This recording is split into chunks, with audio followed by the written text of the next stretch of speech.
Assalamualaikum warahmatullahi wabarakatuh. Perkenalkan, nama saya Muhammad Ferry Sahrani Bani dari kelas Teknik Sipil 24E. Di sini saya ingin menjelaskan tentang materi kuliah umum agama dan etika dengan tema Islam Rahmatan lil Alamin di era digital. Yang pertama ada hakikat Islam rahmatan lil alamin. Landasan teologisnya bersumber dari Al-Quran surah Al-Anbiya ayat 107. Wa ma arsalnaka illa rahmatan lil alamin.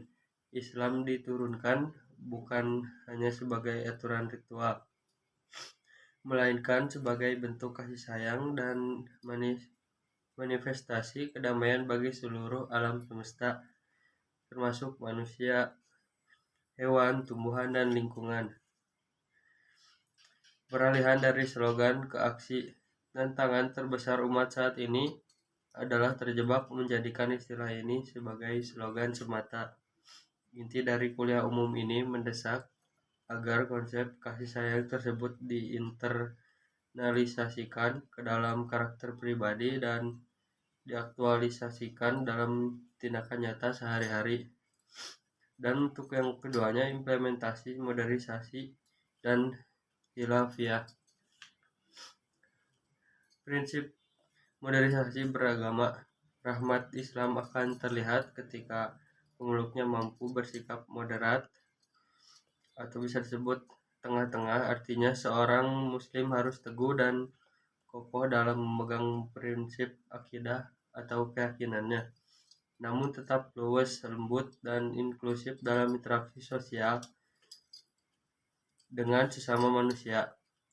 Dan untuk selanjutnya menyikapi khilafiyah, perbedaan pendapat.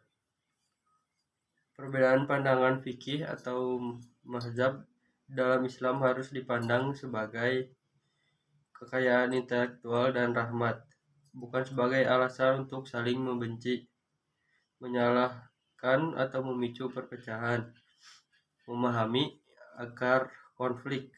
Jika hari ini masih terjadi gesekan atau konflik antar umat beragama, narasumber menegaskan bahwa yang salah bukan ajaran Islamnya, melainkan perilaku dari oknum pemeluknya yang belum memahami esensi agamanya dengan utuh.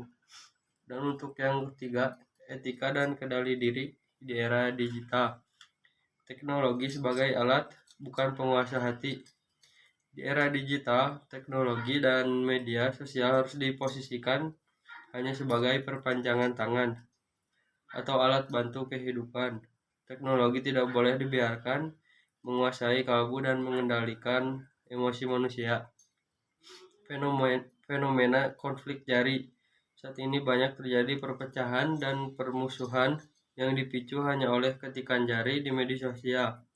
Islam rahmatan lil alamin menuntut kontrol diri yang ketat dalam menyebarkan informasi, wasilah kedamaian.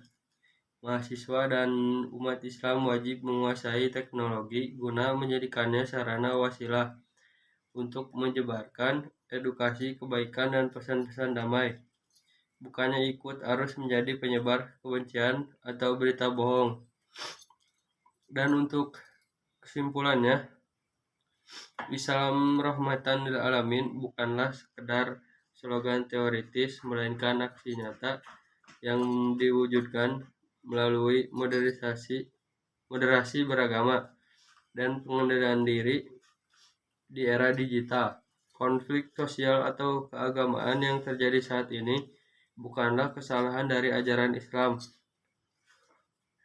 melainkan akibat dari perilaku oknum pemeluknya yang belum bijak, terutama dalam menggunakan teknologi. Di era disrupsi ini, umat Islam, khususnya mahasiswa, dituntut untuk menguasai teknologi dan algoritma sebagai alat untuk menyebarkan kedamaian, menjadi role model yang berlapang dada terhadap perbedaan, serta membawa misi kasih sayang bagi seluruh alam. Sekian dari saya.